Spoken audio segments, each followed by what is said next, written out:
It all started one day when the protagonist warned a noble's daughter against some deadly plants in their school garden, saving her life in the process. The lady, Sharina, instantly developed a crush on him, even though she initially never cared about boys and romance, not even the prince of their land, whom most girls fawned over. Roy and Sharina both attended a prestigious institution for noble families, but they had never spoken to each other until that very day. Ever since Roy saved her life, Sharina became obsessed, offering him sandwiches and cookies and never letting the poor dude breathe. It also didn't matter to her that Roy was the third son of a broke baron because he was a genius who topped the class and was even enrolled in a scholarship program. Additionally, Roy was a chill and modest guy, unlike the spoiled silly Nepo babies in her school, so she was willing to do anything for him. However, Roy soon became overwhelmed with the gifts and told her that she was doing way too much. But Sharina refused to listen, saying she was greatly indebted to him and planned to give him more cookies during their next meeting. While she was on her way, some stuffed-up arrogant guy called out to her with his pickup lines ripped out of A Boomer's Guide to Rizzing Up Hot Chicks. Rudely, he helped himself to one of her cookies, but Sharina refused to let him, and he asked her if she knew who he was. However, she said she didn't care and wasn't scared of some moron who tried to steal her cookies during their first meeting. The guy found Sharina amusing and introduced himself as Leonardo, adding that he would typically subject her to a more grave punishment, but instead of doing that, he would just steal her cookies. As he grabbed the bag of cookies, Sharina protested that he return it, but he called her a stray cat requiring discipline, and even said she was the same as all the ladies desperate for his kitty devourer. When he was done yapping, he summoned a whirlwind with a snap of his fingers and took off with her cookies. Sharina screamed, and the whole school heard her, including Roy, who ran to check on her and asked her what the huge gust of wind was. In that moment, Sharina almost melted as she deluded herself that Roy was so obsessed with her that he rushed and left his book behind. He continued checking on her, asking if she was wounded, given that the guy had cast a tornado on her, so she told him that some dirty criminal had stolen her cookies. But he shouldn't worry about that because all that mattered was finally hearing Roy address her by her first name. It was then that Roy realized he had just accidentally done that, so he admitted it was a mistake made in the heat of the moment, asking that she forgive him because, as the third son of a mere baron, he had no right to refer to the daughter of an earl so casually.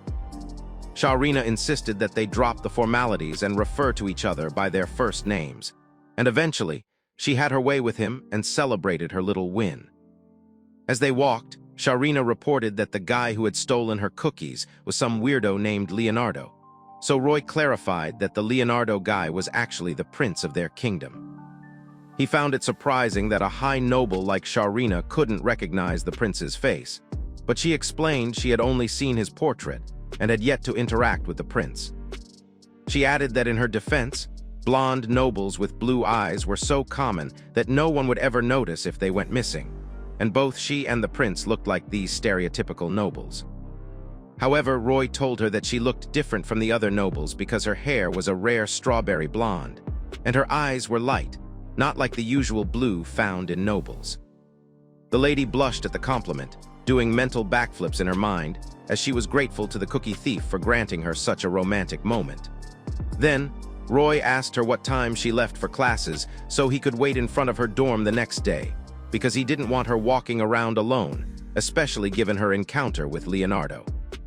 Sharina was quite excited and openly declared that she loved Roy, but he told her not to throw such words around so lightly. Meanwhile, in the male dormitory, Leonardo was asked by his personal assistant about his whereabouts during the lunch break, because the poor guy had been forced to deal with Leonardo's numerous side chicks. However, Leonardo told him that he was glad to have taken a break from those hormone-intoxicated vixens, and he was lucky to have met a rare breed of cats. Also, he tossed Sharina's cookies to his aide, who wondered whether to eat those cookies anyway because they were quite weird-looking and green in color, but Leonardo urged him to eat the cookies because he had tasted them himself. On the other hand, Sharina had become obsessed with preparing the ultimate sandwich of sandwiches, knowing Roy would henceforth be walking her to school, and it would be her perfect chance to create the most stunning lunch to share with him. In the past, she had been forcing him to eat with her, but from now on, she believed that Roy would voluntarily have lunch with her, and it would be as though they were actual lovers. Luckily for her, she shook the Delulu out of her head, knowing she was getting ahead of herself, because Roy was obviously only doing it out of concern that Sharrina might get attacked by a suspicious guy. After all, she knew he was quite blunt. She also knew he had no feelings for her, and it would be best for her not to get carried away with her assumptions. However, she strongly believed in the saying that the quickest way to get to a man's heart was through his stomach, so she intended to do better with her cooking, and one day, perhaps, she would spark his interest. After a series of chaotic and life-threatening kitchen moves, she managed to whip up a basic sandwich and took off for school. But as she waited in front of her dorm, Leonardo reared his ugly head in his carriage and asked her to hop in so he could thank her for the cookies he stole. However, Sharrina turned him down with a straight expression, making him ask her if she knew at all who it was that she was refusing. Boldly, she let him know that she was aware he was Leonardo, the first prince of their kingdom, and that was pretty obvious from the royal family crest on his carriage. He was quite shocked that, despite knowing his identity, her attitude remained unchanged, and then he ordered her to get in the carriage. Simultaneously, he snapped his finger and created a whirlwind that would have drawn her into the carriage naturally, but his magic circle vanished and Roy turned up right at that moment, asking if she was okay. The prince was shocked and asked Roy what exactly he had just done, and Roy retorted that Leonardo was shameless because he had used his magic to flip a lady's skirt. At that moment, Sharrina herself was shocked and embarrassed, and so was Leonardo, but Roy was not listening to anyone. Notwithstanding, Leonardo asked Roy again how it was possible that his own magic circle vanished into thin air. So Roy shared that he stuck an amulet to the bottom of Sharrina's basket, and the amulet's purpose was to cancel a magic circle if it found itself within one. Of course, Sharrina almost melted again, seeing that Roy had yet again come to her rescue, while Roy went on to challenge the prince. He pointed out that Leonardo summoned a magic circle right below Sharrina's legs, and she was forced to hold her skirt down, meaning if the amulet in her basket hadn't been there, Leonardo would have made a public display of Sharrina's granny underwear. For that reason, Roy stated that even though Leonardo was the prince of the world, their academy wouldn't overlook any sort of harassment from anyone, and he was willing to take that matter to the teachers. But just then, Leonardo's assistant instantly jumped out of the carriage and explained that Roy had misunderstood what he saw, because Leonardo was simply helping Sharrina aboard the carriage. Roy, however, argued that there was no way Leonardo would be helping Sharrina when the doors weren't even open in the first place. The guy glared hard at Roy and asked Sharrina to explain everything, because she was the reason for that whole mess in the first place. However, this further annoyed Roy, who stepped in front of Sharrina and asked the idiot why he didn't have the basic decency to address Sharrina by her name, as it was obvious only someone Leonardo was familiar with would get on his carriage. But since Leo's attendant didn't even know her name, everything seemed pretty sketchy. Leo's attendant mumbled Sharrina's name barely, but it was obvious that he had only heard it from Roy's mouth, so Roy asked the guy to state Sharrina's family name if indeed Leonardo was familiar enough with her to let her board his carriage.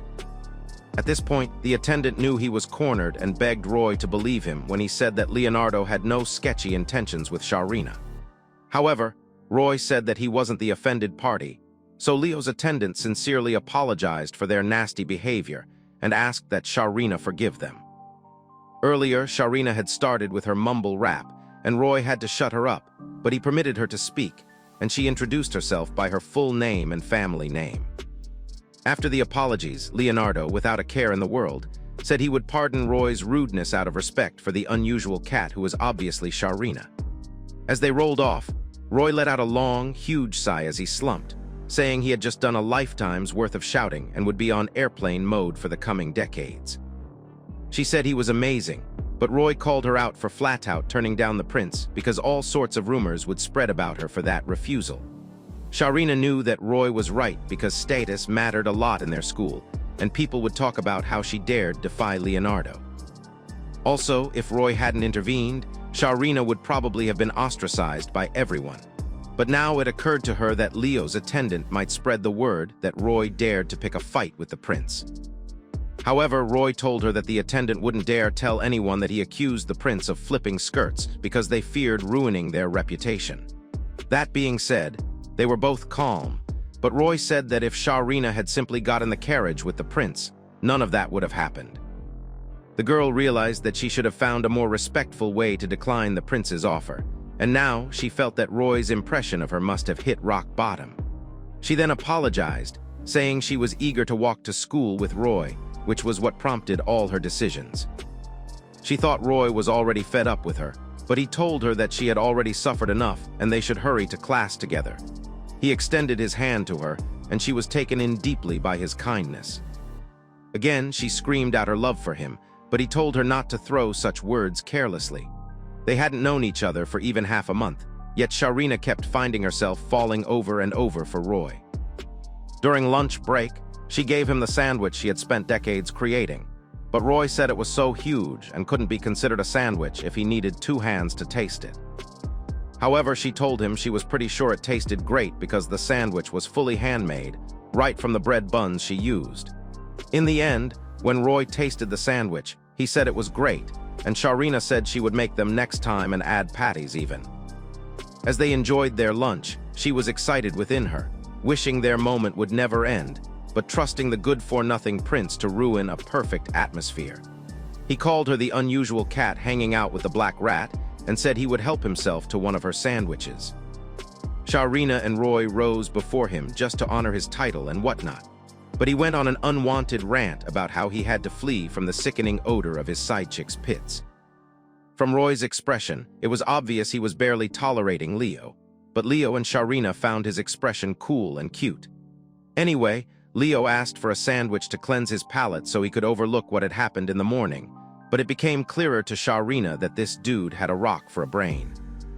In her mind, she knew she had made the sandwiches specifically for Roy, and there was no way she would hand them over to a food thief like Leo. But outwardly, she only said that the sandwiches were an amateur's attempt at cooking and wouldn't suit a prince's taste. However, the prince said that, on the contrary, he had enjoyed her warm cookies, although they were unusual, like the one who made them. They continued on their back and forth until Leo misused his power over her and ordered her to hand over the cookies. She then stepped forward with the basket and asked him to help himself. After he helped himself to some, he then complimented their exquisite taste and praised Sharina. She simply responded so formally that she was honored that he deemed her sandwich worthy, but the prince knew this was all an act and told her to drop the attitude because he had no appreciation for empty formalities. But at that moment, Sharina was angry enough to want to dropkick him right there and then, and Roy, sensing her anger, quickly grabbed her and steadied her. Sharina explained that she was only being formal because she had to act according to her status, but the prince hated to see her holding hands with Roy and told the boy to get lost, as it was his fault that Sharina wasn't acting like herself. Before Roy left, he patted her on the back and told her he would wait at the gate after school, and her eyes were lit with excitement. When they were alone, Leonardo said the obstacle was gone, but Sharina knew the one obstacle wasn't gone and was still standing in front of her, arrogant as ever. Leo snapped his fingers, thanked her for the sandwiches, and said he would take her to a nicer place. And then he created a magic circle that was expected to teleport her to some destination of his choice. But to his utmost surprise, as he grabbed her hand, the magic circle did not activate, just like in the morning. The prince was upset, realizing it was the amulet at the bottom of Sharina's basket, so he walked off, saying his mood had been ruined, but he would let it slide out of respect for her delicious sandwich. He, however, instructed her to warn Roy that there wouldn't be a third time. As he walked off, Sharina stood there, pissed, and she looked down at a piece of paper that had slipped out of Roy's book. Thereafter, they reunited, and she thanked him and, as usual, dropped her careless, "I love you." Although Sharina wanted them to sit and talk, Roy said it was time to return to their dorms. But for some reason, he changed his mind at the dying minute, telling Sharina not to look towards the dorms even if she was about to die. And then he grabbed her hands, saying they had to spend some time elsewhere before returning to the dorms. The empty head was excited and thought that would be their first day, so she even suggested a nice cafe nearby, but her brain resumed functioning, and she realized that they were running away from something. But then again, her brain went on a break, and she assumed that they were eloping. To clarify her confusion, Roy said that Leonardo's carriage was parked on the path to the dorms, and the guy was probably waiting for her. This was a killjoy for Sharrina, as she realized they were really running away from that idiot. But even worse, she found out that the prince was planning to pick her up and take her to the city. And if he did so, Sharrina would become the target of envy in their academy. Obviously, Roy wondered what sort of a doofus and empty brain the prince was to put Sharrina in such a messy situation. However, Sharrina suggested that Leonardo might have been waiting for someone else. After Roy convinced her that Leo certainly had been waiting for her, Sharrina said that she was at the very least grateful to the prince because now she could go on a date with Roy, all thanks to his foolish highness. Roy, in a serious mood, told her to stop messing around because now wasn't the time for all that. And then he apologized, saying that none of that would have happened if he had simply accepted the cookies she gave him in the first place. He also said he would take responsibility, so she should stay close to him until things settled down. The excited little Barbie said she would have done so either way, and then she suggested they go to the cafe, where they could probably even spend the night. Unfortunately, the cafe would be closing by 9 in the evening, so their best bet was to stay there just until the cafe closed. However, Roy was pretty sure they didn't have to stay so long because Leonardo didn't have that much patience. Anyway, Sharrina asked Roy why Leo kept calling her a cat, and whether it was him thinking he was cool. But Roy explained that the idiotic prince was waiting for her to argue that she wasn't a cat but Sharrina instead. And if she said that, it would seem as though Sharrina was eager for the prince to call her by her first name. Knowing that information, Sharrina determined in her soul never to tell the prince her name, and they both agreed to leave the dorms earlier so they could avoid him. Also, Sharrina asked Roy why Leo was always calling him a black rat. So Roy explained that this time around, it was because the prince wanted to make himself look good by bringing him down. Meanwhile, the prince had been waiting hours for Sharrina and knew that the girl was deliberately making him wait because her lectures should have ended some hours ago. His attendant offered to go search for her, but Leonardo told the guy not to bother, as waiting patiently wasn't so bad. Meanwhile, all the ladies swarmed around, thinking Leo was waiting for them, but he was disgusted and said they should learn from Sharrina. His attendant, on the other hand, suggested that Sharrina's attitude may just be a ploy to get Leo's attention. But Leo said he should stop being so suspicious of her. He was also eager to find out how excited Sharrina would be the moment he opened the door to his carriage for her in front of everyone. Much later in the evening, Sharrina was in class and her friend asked where she had been all day because Leonardo had parked his carriage in front of the dorms. Sharrina's best friend, Angelica, was the first daughter of the Kirklight family, and Sharrina also knew that Angelica was obsessed with the prince, as was Sharrina's little sister, so she told them to satisfy their curiosity with his portrait. Angelica felt bad, saying that if she had known that the prince would be waiting in front of the dorms someday, she would have gotten a room there, but Sharrina reminded her that it was she who had chosen to be a rich kid and live at the villa in the capital. Anyway, she asked where Sharrina had been the whole day and whether she got to take a glimpse at Leo's carriage. But to her utmost disappointment, Sharrina said she went to the city right after school and visited the cafe Angelica had told her about. Incidentally, Angelica could tell that Sharrina had gone on a date with someone, so she asked Sharrina to spill the tea, and Sharrina said that she had gone on a date with Roy, the dude from the magical research department. Somehow, Angelica was disgusted seeing that the guy was a no-good scholarship student who barely managed to get into the magical research department, a gloomy boy who had no practical skills and was so broke. Already, Sharrina snapped a warning that if Angelica said one more word about Roy, she wouldn't be forgiven, so the poor girl started shaking and apologized, saying that it was based on rumors she had heard. Thereafter, Sharrina explained that Roy was a great guy and she was indebted to him, so she wouldn't tolerate Angelica speaking of him based on hearsay. So Angelica changed her stance, saying that somehow Roy was still a top scorer without practical skills, and even though his hair covered most of his face, it wasn't half as bad.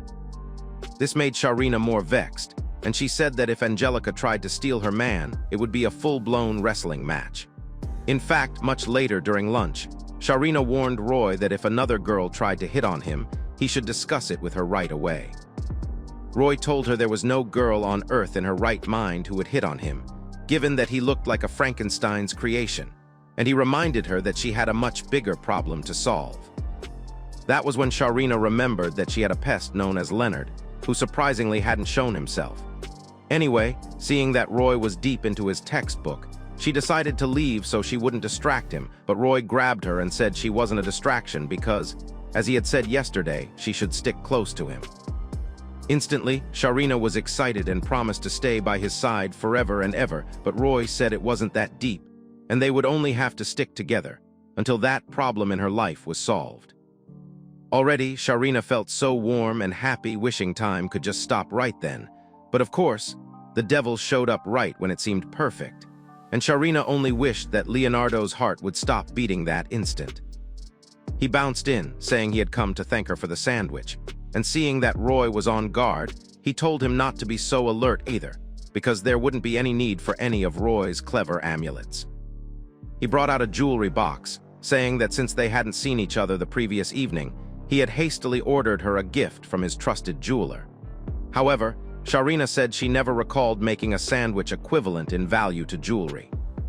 This was obviously because if she were to accept jewelry from a prince, she would have no choice but to wear it, and that was the greatest form of punishment she could be dealt.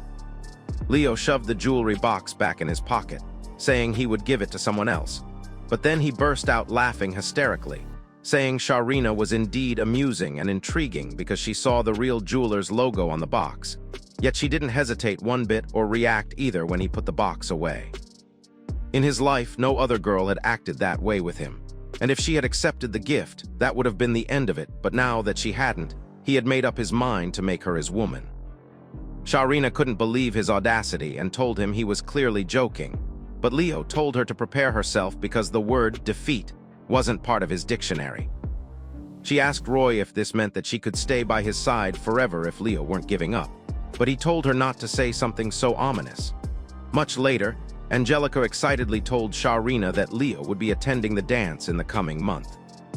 She was excited, thinking about what to wear and what kind of dresses a prince would like, but she wasn't the only one dying over that idiot, as most of the girls in their class actually were. Sharina first asked if the dance was the one conducted to welcome first years, and Angelica confirmed that it was. At their academy, there were 3 types of dances, one for all the students to mingle, one to welcome first-year students to the school, and one to send off the graduates. While everyone was free to enter, a 4th-year student joining a dance for the first year was quite ridiculous, and the situation was that Leonardo was in 4th year while Sharina and Roy were in 1st year. She was already even bummed out at the idea that that idiot would ask her out on a dance for a dance, but Angelica asked Sharina what she was planning to wear for the dance. However, Sharina said she would sit it out. She wouldn't attend the dance because she had no intention to catch the prince's eye, contrary to what Angelica was expecting from her. Angelica was disappointed and told her friend to dream bigger, adding that it was very clear to everyone that the prince had already chosen who to invite, so they were probably already out of luck. That made Sharina 10 times more depressed, because even if she had decided not to attend the dance, the moment the prince invited her, she would have no option but to go. And if she denied his invitation, it would be like rejecting him on a personal level, and that would be seen as an extremely disrespectful act given she was an earl's daughter. All the while, Angelica kept yapping, saying they shouldn't give up just like that, and that there was still hope for them to attend the dance, because she hadn't seen a single girl with a blue and gold rose brooch yet. Apparently, that brooch was the Academy's custom, used by the men who wanted to take a dance with a girl. The moment a guy asked a girl out to the dance, the lady would have to wear the flower brooch until the day of the dance to signal to others that she was already taken and couldn't be invited anymore. Typically, this brooch had to match the colors of the guy's hair and eyes, so that belonging to the prince would be a blue rose with golden leaves. Already, Sharina was lost in Delulu world, imagining her jet black and dark green flowers, but her shoulders slumped at the realization that Roy would probably not give 2 hoots about the dance. Still, she was excited at that thought, and surprisingly, later that noon, Roy handed her a protective brooch in the colors of his eyes and ears, saying it should serve as some sort of protective amulet. This made her so happy, and she asked whether he had made it himself. He apologized, saying he had to make it by himself because ordering a custom brooch would be too expensive, but Sharina was moved by the fact that he actually made that flower for her. and he had used the very flower that made them start talking to each other. For that reason, she promised that since it was the first time she had received such a beautiful brooch, she would treasure it for the rest of her life. Roy said he couldn't tell if she was being sarcastic, but since it was Sharina who was talking, she probably meant it from the bottom of her heart. Much later, Sharina asked Roy how he made the brooch, and he said he used spare cloth and clips from his side job in making floral decorations. She had just found out that he had a side job making floral decorations, so she said he must be really good with his fingers. Much later in class, Angelica was terrified at the sight of Sharina's new brooch, which she had obviously gotten from that low-life commoner, Roy. But she said as long as her friend was happy with it, there was nothing she could do. However, Sharina went on the offensive and warned that she would never share her man with anyone, not even her best friend. She even thought Angelica had planned to become her rival, and then went into a spiral, thinking of how no single girl would want to end up with a guy like Roy, who was so knowledgeable, unbothered by appearance and modest despite his excellence. In fact, she said that from that day forward, Angelica was her enemy in the battle called love. Angelica, unbothered, said she immediately surrendered so she and Sharina could make peace and be friends again. But Sharina apologized, saying she was only thinking about herself all the while. Anyway, Angelica said it was a waste that Sharina was already taken because the prince would have asked her to dance with him, whereas most girls in their class were rejecting invitations from other guys. Sharina couldn't help but imagine that the girls in her class had such poor taste, but Angelica told her that some of the fourth-year girls were all going to sneak in because everyone was aiming for the prince. However, Sharina was a very different girl who preferred her poor boy, Roy, and had never really been interested in anything related to the prince, right from her childhood. But she said it was a good thing because Roy wouldn't run off with some other girl. Although to Sharina, she had to stay on her guard because some other girl might try to steal her man. She was conflicted, though, as she had wanted to go to the dance with Roy, but also didn't want him to go to the dance. Much later, for lunch, she brought a sandwich that was much bigger than usual and had onions and pickles. Roy noted that this was now more than a jumbo-sized sandwich, but Sharina explained that she had gotten tips from her family chef. Speaking of which, Roy observed that despite Sharina being the daughter of an earl, the girl lived in the dorms and didn't have a carriage, a chef, or a live-in maid, and that just made her all the more strange to him. But Sharina explained that she could walk on foot just fine, and the cafeteria and dorms already had all the stuff she needed. Later on, she found a way to sneak in so Roy wouldn't forget her presence, because many girls would be trying to get close to him, especially considering the dance. Roy was surprised, asking why any girl would like to get close to him, but Sharina told him that his self-esteem was tiny, just like his sausage. Roy, on the other hand, said that it was him who should say that to Sharina, because many guys would probably ask her to the dance. But she shouldn't go with them, because he had to step in if the prince tried anything stupid with her, although the best thing would have been for them not to show up to the dance at all. Anyway, he told her to try her best and avoid an invitation from the prince until the day of the dance, and on that day of the dance, she could pretend to be sick and just stay at home. Truly, the point of the brooch was to let others know Sharina wasn't available, and no matter what the status of anyone was, including the prince, inviting her despite seeing that brooch would be bad manners. That was when she realized that Roy had only given her that flower to prevent anyone else from inviting her to the dance, and it didn't mean they would actually go to the dance together, since it was all a decoy. Anyway, Roy said that it was for this reason he was telling Sharina to stay in a position where he could step in if Leonardo tried something sketchy with her. He also said he didn't want her to miss out on a dance because of someone like him, not to mention that giving her the flower as merely a decoy was far from the truth and would be too uncool for him. Obviously, Sharina was overwhelmed with love, but Roy had to block her off with a textbook, saying she shouldn't expect much because his formal attire was a hand-me-down and had gone out of fashion. However, Sharina merely interpreted this situation as an opportunity for him to get back on his feet, and she expressed her excitement. A few days later, they had both noticed that nothing creepy had happened, and so they were scared. It was only 3 days to the dance, and the prince hadn't made a move on Sharina, so she assumed that he had already given up on her. She celebrated, while Roy pointed out that Sharina had to be the only person to be so unhappy being chased by the prince of their country. Later, Sharina gave him a cold drink she had personally prepared, inspired by her family's chef, and Roy said he enjoyed the drink. So she told him that if he married her right then, he could drink it any time he wanted.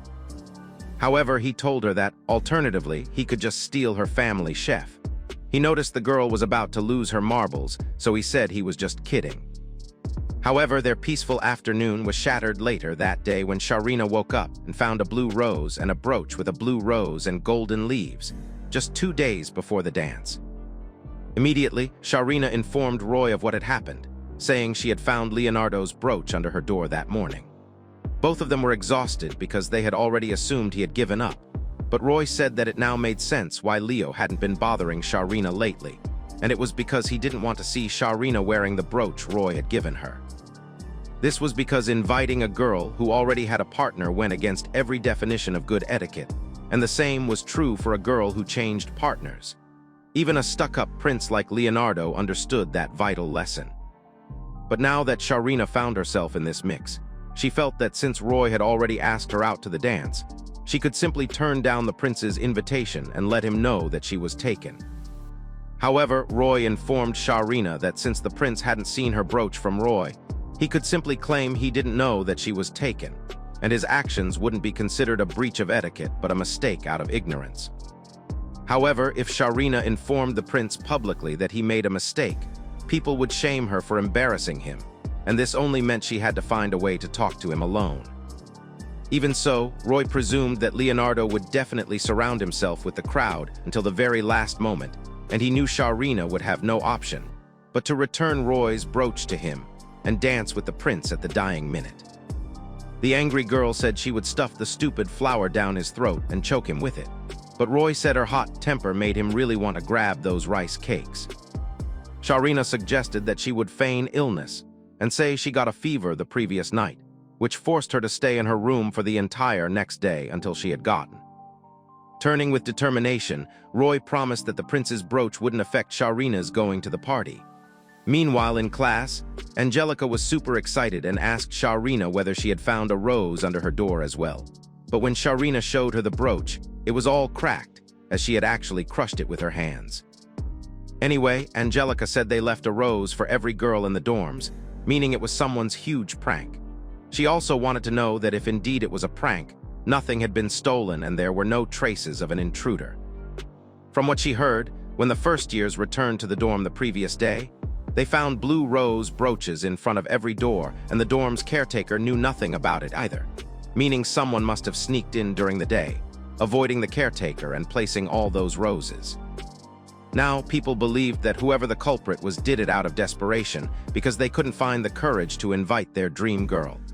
Sharina said whoever it was a coward because if one needed to invite a girl to a dance, they needed to be bold, and an example of such cowards was the prince.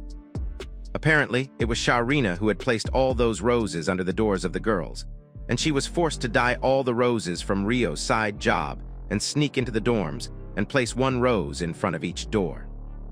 It took her a lot of effort, and after discovering the rose, it took her 10 minutes to report the facts to Roy. After that, it took 2 minutes for Roy to run to the dorms and return with a bag full of white rose brooches, after which Sharina dyed the roses blue with her water magic. After 27 minutes in total, they had done everything, including placing the roses under every girl's dorm. Their plan was for the news to reach the prince by the end of that day, but it was such a massive commotion that it had spread to the entire school within mere hours. At least now, people saw the blue rose not as proof of being invited to the dance party, but just as a weird prank, although someone like Angelica said that she would have definitely assumed that it was an invitation from the prince to the dance. When Sharina met with Roy, she informed him about the progress of their mission, and they both concluded that people weren't trying to investigate further because there was the possibility that the prince had done it. Moreover, someone breaking in normally would be a big deal, and there would be an extensive investigation, but with the prince as the culprit, no one really cared. And if they investigated and confirmed that it was the prince, that news would become a huge scandal, and the teacher who spread the news would be sacked. So in the end, the academy wouldn't investigate the matter. In any case, Leo was not innocent because he invaded, broke into the dormitory, and left the rose for Sharina. This meant that the dorm's caretaker must have allowed him to do it. Otherwise, there was no other way he would have left that rose. Sharina felt that Leo may have sent one of his servants to do it, but Roy suggested that the caretaker would not overlook a mere servant. Besides, the prince was the only one who could pick a lock with wind magic without using a chant. He would definitely want to quietly sneak in and make a daring exit before anyone noticed. This meant that the caretaker had noticed him sneaking in a day before, and it would be easy for everyone to assume that it was the prince who had placed every other rose underneath the girls' doors. Seeing how much of Roy's intelligence he had just spouted, she instantly said she loved him. In the meantime, Leonardo was weird about everything. Even when he was with some high-end nobles, none of them seemed to interest him, not even the most striking beauty among them, because she was still not as intriguing as Sharina. Speaking of Sharina, he had expected her to put on his blue rose and eagerly await the dance tomorrow. Yet, he hadn't gotten a response. The lady thinks she asked him whether he felt unwell, but he said he was only thinking about the commotion that had happened the previous day. He found it quite suspicious that it was a mere coincidence that every single girl received a blue rose brooch, and he left the girls at the table, joining his aide in the garden. This was because he couldn't stand their sickening perfume, even though his own father had ordered him to deepen his relationship with those girls. They were known as the Rose Garden, which was a group of 4 noble ladies, with Rosaline, the daughter of the Duke, serving as their head. The Rose Garden was equally known as a group of candidates to become the prince's fiancée, and was from a list of marquises. Leonardo's assistant reminded him that he would eventually have to choose one of those 4 to be his wife, but Leo said his decision to marry anyone would be his alone to make, and no one would dictate his choices. He was fed up with all the ladies chasing him around because of his crown, and wanted something deeper. He also told his assistant not to get ahead of himself, because it was obvious he was trying to suggest his stepsister to Leonardo. Even though the guy was useful to Leo as an assistant, it was obvious that he was following his stepfather's instructions to pitch his stepsister to him. In any case, Leo asked his aide if he had gotten what he asked for, which was a sample of one of those roses placed under the doors of those girls. The aide had done so, and from all indications, this was Roy's doing, and was so cheap that the prince could crush it in one hand. Leo remembered saying that Roy would not have any more chances, and had to learn where he stood so he wouldn't pester his cat, Sharina. The day of the dance finally arrived, and Sharina pulled up in a stunning dress, while Roy pulled up in some outfit he bought with a penny. But Sharina was all over the place adoring him and fell even deeper in love with him. Roy asked her how she found a dress that matched the color of his brooch, but she said she had to dye her dress all by herself, under her maid's guidance. In any case, he said she looked good in green, and as expected, Sharina almost burst out with excitement, saying she would dye her dresses green. Eventually, they arrived at the entrance of the dance hall, but before entering, Roy advised Sharina to keep her distance from the prince and avoid making eye contact with him. She was determined to do that, and even promised to imagine the prince as a Medusa, and since Roy approved of this line of thought, Sharina locked her arm with his. The moment they were in, the prince's presence was announced, and Roy instantly noticed that the guy wasn't with any of the 4 noble girls from Rose Garden, and the moment he noticed Leo walking in their direction, he quickly grabbed Sharina's hand and dragged her away. They both headed towards the buffet area, and Roy advised Sharina not to let her guard down because Leo wasn't going to give up so easily. At least, for the time being, Leo won't invite Sharina to be his dance partner while seeing that she was with Roy. At the time, they both noticed that nearly all the ladies wore blue and golden dresses to match the prince's hair and eye features, depicting just how obsessed the ladies were with Leonardo. However, Sharina admitted that the only one she admired was Roy, and he simply said she had weird tastes, which wasn't news to him anyway. As they spoke, there was a ruckus in the hall about the arrival of the leader of the Rose Garden, Rosaline. Rose's beauty was spotless and greatly admired by everyone who saw her. But when Sharina heard that she was one of the marriage candidates for the prince, she felt nothing but pity for her, wishing her condolences.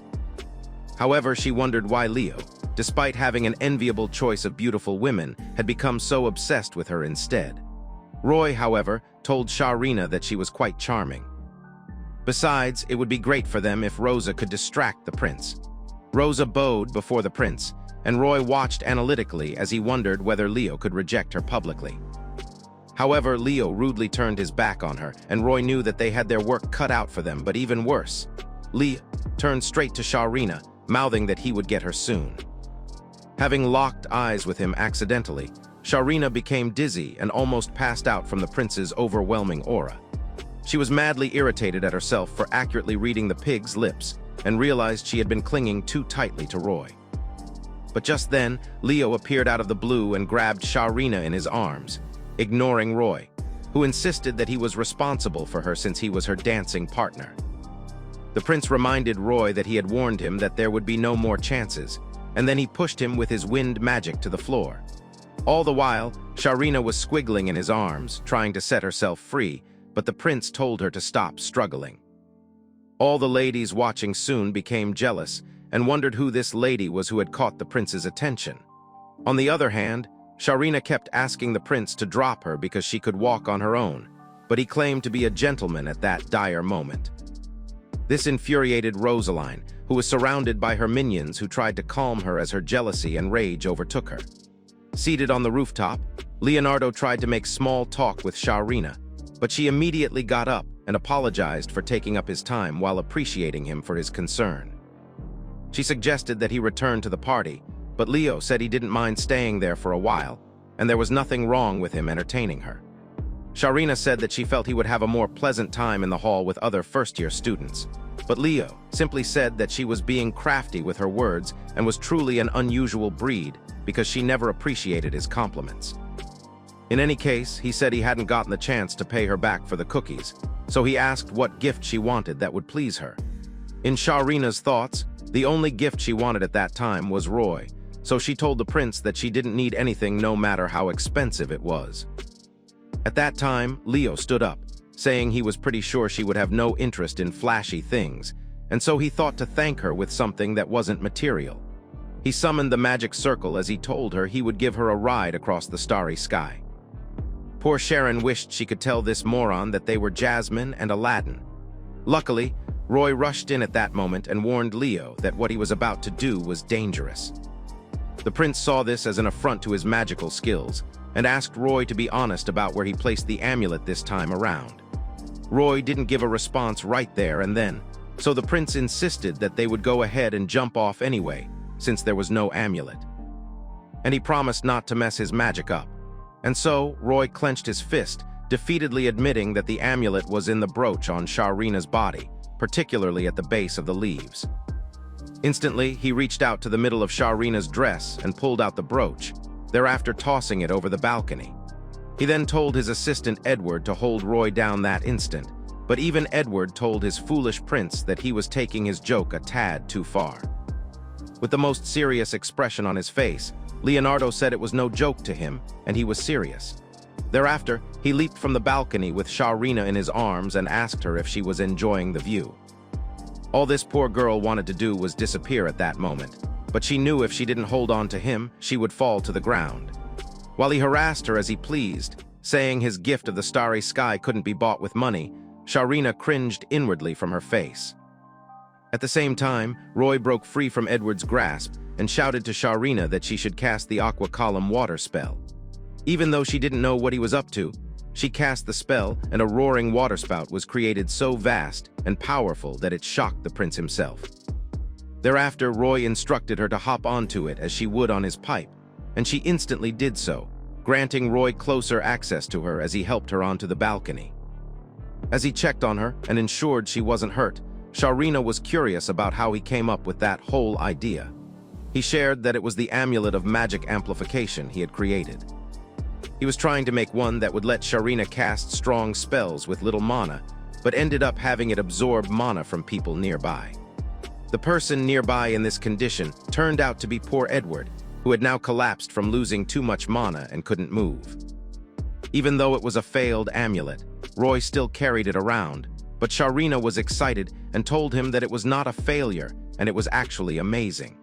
Interrupting their blissful union was the sour-faced prince who said that Roy had overstepped his boundaries.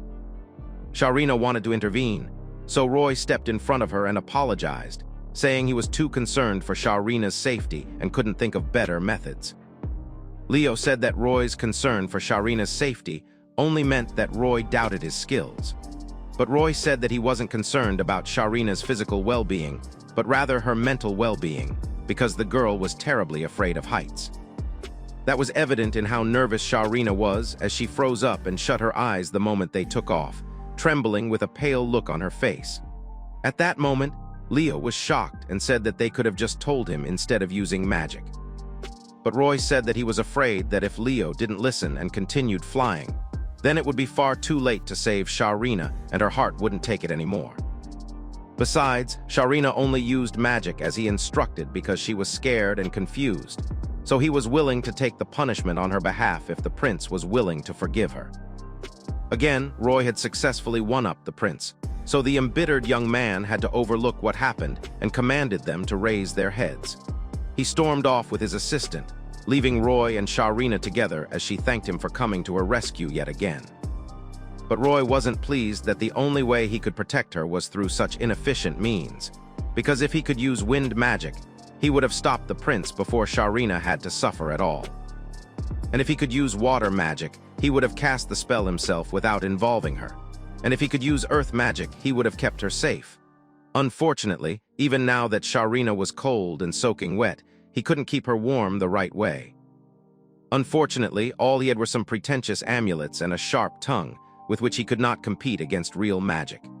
In the middle of his sad rant, Sharina told him that everything he said was untrue, because despite how strong the prince was, his magic had never helped her nor protected her, and it was always Roy who was helping her, and he was her only protector. To begin with, she had always had intelligence and quick wit with which he helped her, and ever since the first day they met, the weapons and shields he had were far stronger than every magic, and she could attest to it.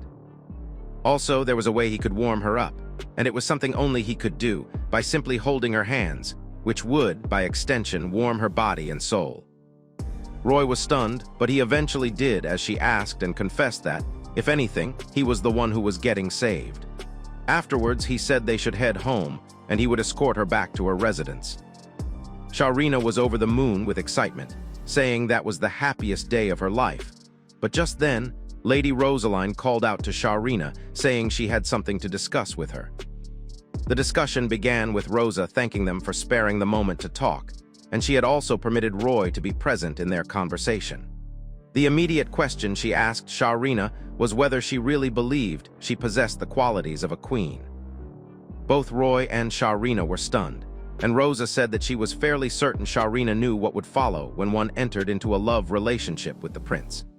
It seemed Rosa had taken the liberty of investigating Sharina and found that she was acting so familiar with the prince despite knowing he had candidates for marriage.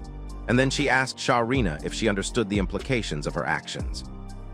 Now, Sharina just wanted to tell this icy queen not to blame any of it on her because she wasn't interested. Anyway, Rosa continued saying that if Sharina tried to get close to the prince, she and the other candidates in the Rose Garden were in no position to stop Sharina. However, she shouldn't underestimate what the candidates signified. As a matter of fact, all 4 of them in the Rose Garden were qualified to become the next queen. But it wasn't that they were mere candidates because they were lacking in some ways, but simply that they were too qualified and made it difficult for the prince to choose one of them. Sharina would have loved to talk, but Little Miss, whose mouth runs faster than her brain, was busy rambling and said that what Sharina was attempting to do went against everything the Rose Garden stood for. And then she asked Sharina if she acted with that knowledge in mind. Now Sharina was irritated because this woman wasn't even giving her a chance to answer the question. But yet again, she continued. Rosa continued saying that all the ladies had received rigorous training to become the next queen in all aspects, including etiquette, dancing, sorcery, and all a queen had to learn. The bottom line was that if Sharina did not have the resolve to become the queen by undergoing the same type of training, she should stay away from the prince, and that was it.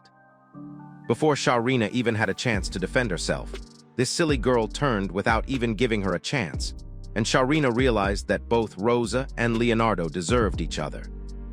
One final thing she said before she left was that if Sharina even had the resolve to be the next queen, then there may be room for consideration. But seeing how she also got along with a guy other than the prince was simply ridiculous.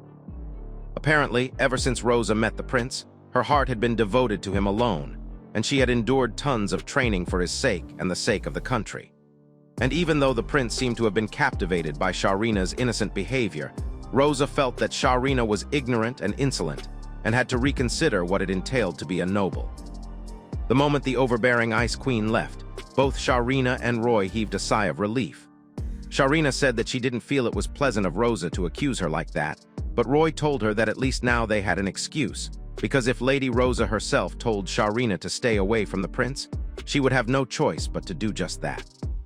Sharina could already see herself apologizing to the prince and saying she had to stay away from him due to Sharina's request.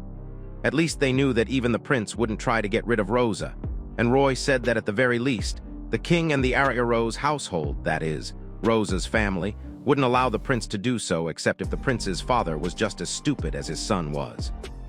All they could do was hope this wasn't the case, and then Roy said it was time for them to return home.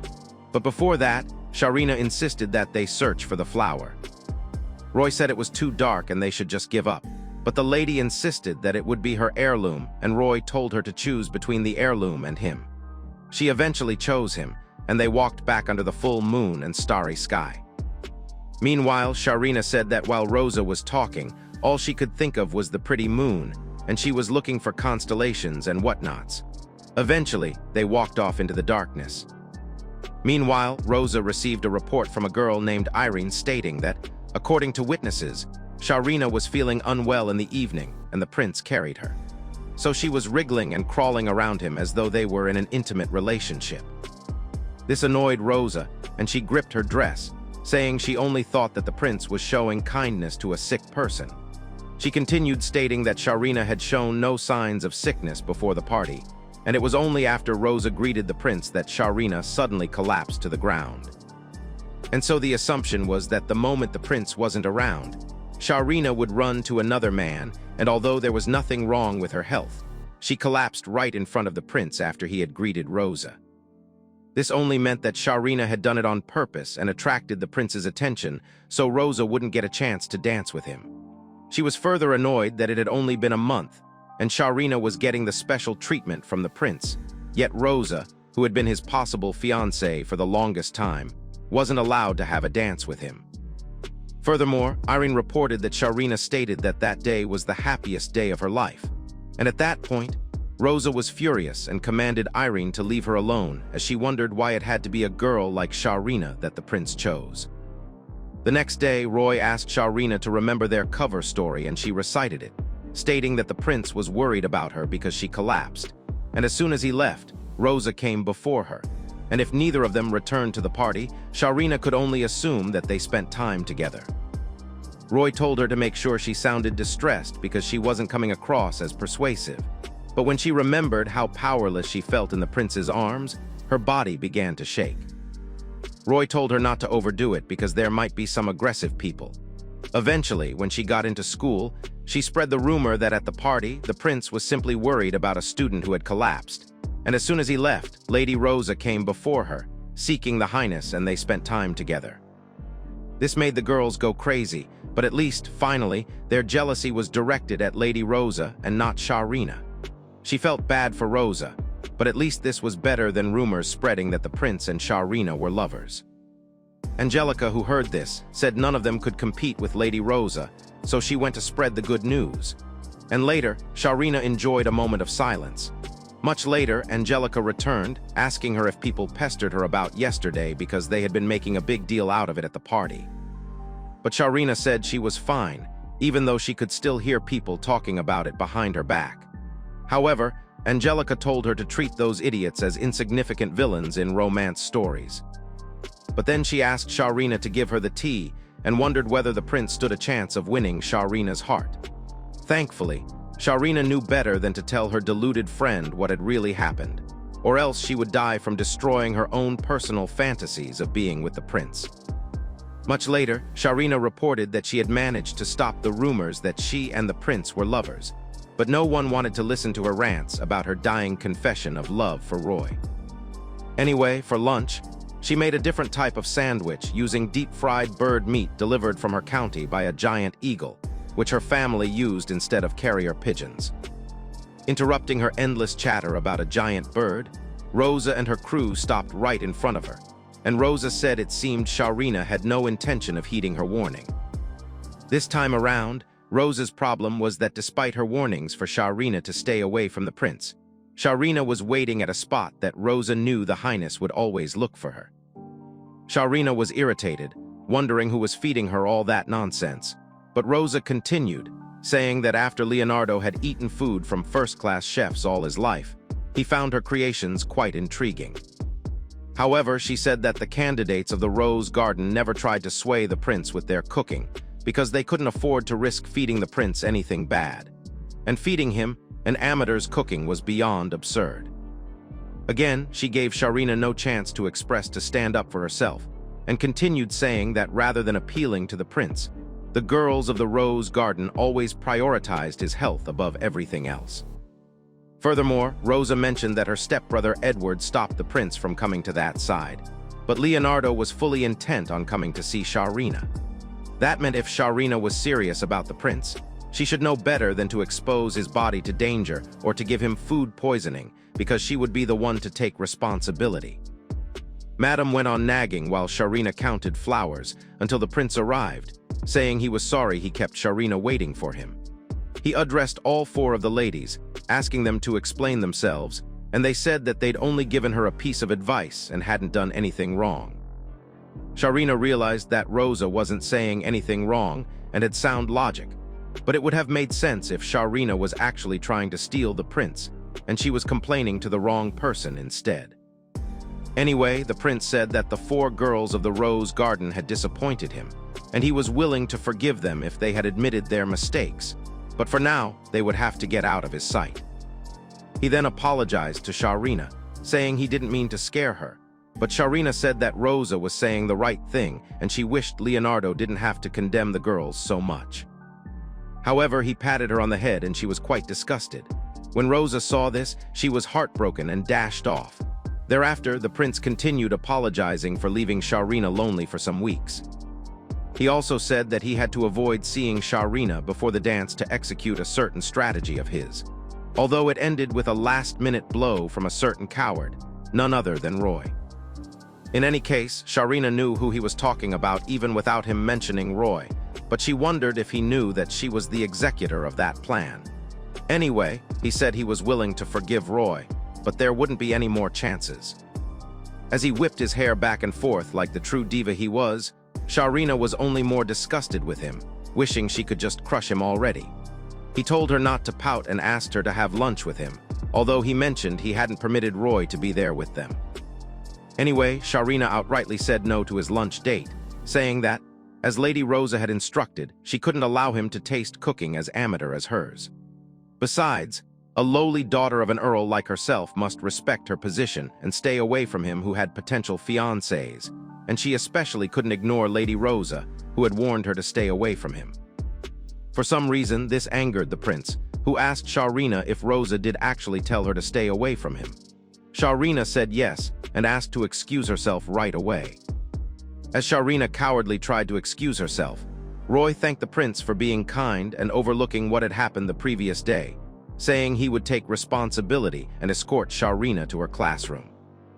After thinking for a while, the prince said he had other matters to deal with before he could enjoy picnicking with Sharrina, because no matter what he said, he wouldn't be able to alleviate her concerns, not while he had those married candidates of a higher status than her, who only had status going for them. Thereafter, he turned to leave, saying he would taste her sandwiches another time, but not before reminding her that he would still make her his someday, so she should be a good girl and wait for him. After he left, both Sharrina and Roy heaved a sigh of relief, even though Sharrina never got to hear what he really said at the end. Much later, at the cafe, Sharrina asked whether it was a grave offense for her to give the prince a flying dropkick. Roy warned her not to even think about it because the only thing that would be flying would be her head, but she solemnly asked why she couldn't just tell the prince that she already had feelings for someone else. Unfortunately, as Roy explained, Leonardo wasn't sympathetic, and if she embarrassed the prince like that, so many unthinkable things could happen to her family. Sharrina became sad and teary, knowing nothing good would come out of it, and Roy told her that it wasn't her fault because she was dealing with an arrogant dude who treated even the noble lady. Unfortunately, this dumb prince had no problem insulting those he didn't like. Even after he refused to dance with Lady Rosa, no one would make fun of the girl because she was from a prestigious family. Unfortunately, Sharina was not as lucky as Rosa was because she would have people talking behind her back and tagging her family in a poor light. Luckily, just because Leonardo was the prince didn't mean he got to decide who he would end up with, because the final decision rested in the hands of the king and the rest of the royal family. So for now, Sharina only had to keep avoiding the idiot's advances, and when his marriage partner had finally been decided, everything would be over. Even if Leonardo tried to make Sharina his secondary wife, he would need permission from the future queen, and it was obvious that Rosa wouldn't give that permission to him so easily. As Roy spoke to her with his hand on her head, Sharina was moved because this very hand had saved her so many times, and if he said it would be okay, then it certainly would be. In any case, her inner love demons overtook her, and she said they could instead run away to the end of the world. Later, still in that moment, Roy was lost in thought and pointed out that the prince acted unexpectedly on that very day, and it was scary that he could go and do something absolutely stupid. Back in class, Sharina said she had something to tell Angie, but she should promise not to fall in love with Roy first. The dumb secret she had was that whenever praying mantises hatched, they all lived in a big egg hundreds at a time, and when it was time, they swarmed out of it. She went on to say a bunch of rubbish and disgusting things about cockroaches just to test Angie's courage, as this was the same way her maid broke the news to her as well. Anyway, Angelica asked if it was about the prince, and Sharina told her to brace up before getting a heart attack. And then she finally broke the news that when she first met the prince, he stole her cookies, and the next day he tried to force her into his carriage, and then finally he came to take her patty sandwiches too. Somehow, Angelica tried to be angry, but she confessed that she didn't see what there was to be upset about. And Sharina said that theft was a legitimate crime, and the prince had used offensive magic, making it a full-blown robbery.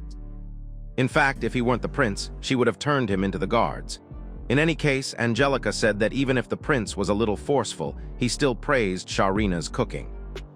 Sharina saw things differently, though, asking and asked Angelica how she would feel if someone stole her wallet, and said that there was so much money in there. Certainly, Angelica said she would beat the life out of that person. And then it occurred to her that this made the prince another cringy, delusional guy and a power abuser. Angie also said that this meant the prince wasn't manipulated by beauty. Now that she had become disappointed in the prince, Sharina apologized, and thereafter Angelica said she had grown to appreciate Roy a bit more. But the moment she saw Sharina's deadly eyes, she quickly retracted her words. For the next 30 minutes, Sharina narrated everything and how she had used Lady Rosa's warning to stop the prince's advances. Already, she had murdered her friend with disappointing news about the prince, and Angie only wished she would say it was a joke. Later on, she said that if Sharina had been rejecting the prince, it was only a surprise that the guy remained full of confidence. And even Sharina said that's what she wanted to know. But she was glad that Roy always came to her rescue. Her friend, however, said that Roy himself may not be all fine because he was only making Leonardo angry. Sharina froze and realized that her friend made a good point because Roy was always trying to redirect the prince's anger towards himself, and therefore he was probably not fine. But now she wondered how she had never realized this before and how she had been relying on him too much. Instantly, she dashed out to check on him, but Roy said that none of it was a problem. Otherwise, he wouldn't have helped her from the start. Besides, the prince could do nothing to him since he was from a small barony and they hardly had any connections. Before Sharina spoke to Roy, people wouldn't even say a word to him. And until that day, they still called him a no-good scholarship student who lacked practical skills. So obviously, he had nothing to lose other than Sharina herself and wanted her not to worry about him. Besides, he wasn't even the heir in his family, so nothing he did would matter. Sharina knew that Roy had low self-esteem, but she couldn't take advantage of him, as he had always been there to help her. But he shocked her when he said that, in his opinion, having the prince take Sharina away from him would be worse than losing his reputation. And he was only protecting her for his own benefit, so there was no need to worry about it. Of course, His words melted her worries away, and she was reassured. Later, Sharina, Roy, and Angelica all held a meeting together, and Angelica advised Roy to at least resolve the misunderstanding with Lady Rosaline. He told her that the lady wasn't willing to listen to anything they had to say, and could speak for hours without pausing. Now, Sharina wasn't quite pleased that Angelica and Roy were being a bit too friendly, and so she cautioned them. Their meeting began the previous evening, following which Sharina had excitedly told Angelica everything. Angelica said she was eager to meet Roy, so she invited them both to her house, but they were acting a little too cozy for Sharina's liking. Angie suggested that Sharina should write a letter to Rosa stating that she didn't like the prince and that he was a bother to her.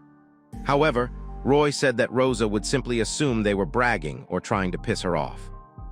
Rosa, according to Roy, was as stubborn as the prince himself, so unless someone else cleared her bad impression of them, she would take anything they did the wrong way.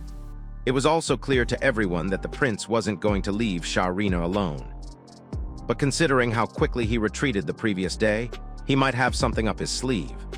As Angelica and Roy discussed, and Sharina was antsy, fighting the urge to release her inner Viking and beat the breath out of her stupid friend because she was being a little too friendly with Roy. It was obvious, so Roy asked her if she was busy imagining anything ridiculous, and Angie had to reassure her that she wasn't trying to steal Roy from her. To calm her worried heart, Roy told Sharina that he was only talking to Angie because she was a good ally and nothing was going beyond what he saw. Angelica then asked if others could stop the prince, perhaps his attendant. They knew that Edward was Lady Rosa's stepbrother, who had been adopted by the family's head to be his heir. Obviously, Edward didn't like them, and when he was holding Roy down during the night of that dance, Eddie said that if the prince didn't stop joking around, Sharina would think he was being serious. Just then, Angie's maid informed her that there was a visitor for Sharina, none other than Edward, the prince's attendant. Angie asked them if they wanted her to send Edward away, but they figured the visit had something to do with the prince, as Edward wouldn't act alone. And so, Roy said they could let him in so they would listen to what he had to say. Angie asked Sharina if she was cool with that, but the damsel was so distracted by Roy's portrait in her head that she had no idea what was going on. When he got in, Edward apologized for intruding unannounced, saying he had an urgent matter to discuss with Sharina. They advised him to take a seat, but he said he would like to talk to her alone. However, he was forced to sit there anyway because it was Angie's house, and he couldn't tell her to leave. Thereafter, he told Sharina that the prince's jokes were part of the problem, but he felt that Sharina was overstepping her boundaries by playing along with the prince. Sharina insisted that she had never played along with the prince and had turned him down every single time. But Edward asked her if she had the resolve to become the queen, and she bluntly said she did not. He then went on to tell her that whatever was going on between her and the prince was no love story but reality, because even though the prince was currently attracted to her peculiarities, he would get bored with her in no time. To his face, Sharina said she prayed to the gods that Leonardo would get bored with her as soon as possible. But it seemed this doofus wasn't listening, and said no matter how many excuses she made, eventually all he had to say was that she should stay away from the prince. Roy told him it was impossible that that was all he had come to say, because he had interrupted the friendly conversation they were having with Angelica, so he must have a more important matter than that. Roy stammered, saying he had to prevent any further improper behavior from Sharina as soon as possible. But Roy asked him if he had to act improperly if he really did want to prevent Sharina's improper behavior. So they asked him to tell the actual reason why he had visited, and he confessed that the prince would be having a coming-of-age party in 2 weeks and had sent an invitation to Sharina's house, which would be arriving the next day. The bottom line was that he wanted Sharina to say that she couldn't attend the party, but Roy said Sharina couldn't refuse so easily an invitation from the prince. On the other hand, if he, Edward, being the heir of the Ariarose family, had personally asked her not to participate, then she would finally have a very good reason to refuse. The poor guy was frustrated, saying he had spoken all he had to say, and then he banged his fist on the table. Asking to be excused with a wide smile on her face, Angie showed him to the door and he stomped out like the fool he was. The moment he was gone, Angie asked what the heck had just happened, and they told her that the fool was only acting like his sister. Angie said she had never met anyone so unwilling to listen before, who kept banging on the table when it wasn't even his house. But all Sharina cared about was how cool her man looked when he backed the fool into a corner. For one, it would have been easier for them if only Edward had dared to tell Sharina not to attend the party, but he just chickened out at the last second when they were waiting to get a definitive statement out of him. Anyway, Roy started scribbling something down, while they both wondered what it was that he was writing. Anyway, Sharina wondered why Edward hadn't just garnered the courage to tell her not to go. And Roy told her that it was obviously because the attendant wanted to avoid trouble, as he couldn't go ahead and intervene with the prince's invitation. As such, he tried to threaten Sharina so she would refuse the invitation of her own decision. Sharina said that Edward didn't even have to threaten her because she would fake an illness and refuse either way. But since it was still an invitation from the prince, once people knew she was faking it, it would become a full-blown scandal. And so she said she would attend the party and keep a low profile. But with Roy reminding her that the prince could ignore his future fiancé candidates to ask her for a dance, she knew things wouldn't be so easy. She thought deeply, realizing that if she went, the prince would be happy, but she would have made the entire Rose Garden her enemy. And then if she didn't go and they found out that she had faked an illness, then she would have made the prince her enemy. Basically, it was going to be a choice between the devil and the deep blue sea in both situations. And to break out of this stalemate, Roy wrote a letter that he intended for a certain Mother Narir to help them with. Afterwards, they took a long trip to a certain house, and upon their arrival, Roy told Sharina to stop being nervous because she was breathing hard. However, she said there was no way she couldn't be nervous because that visit was significant. In any case, Roy went on to knock on the door, and his mother came, opened it, and welcomed him. She announced that Roy was back home, and Roy's brothers excitedly came to the door to see him, flooding him with questions until they noticed Sharina's presence. Sharina introduced herself and bowed gracefully, saying Roy had been very helpful to her in school. Instantly, Roy's family was shocked, especially his brothers, at the fact that he brought home a girl. Will Roy and Sharina's plan to skip the prince's dumb party succeed? If you can't wait to find out what happens next, comment Peachless Rosa for a second part of the series. Give a thumbs up if you enjoyed the video and subscribe to our channel for more similar content. As always, thanks for watching.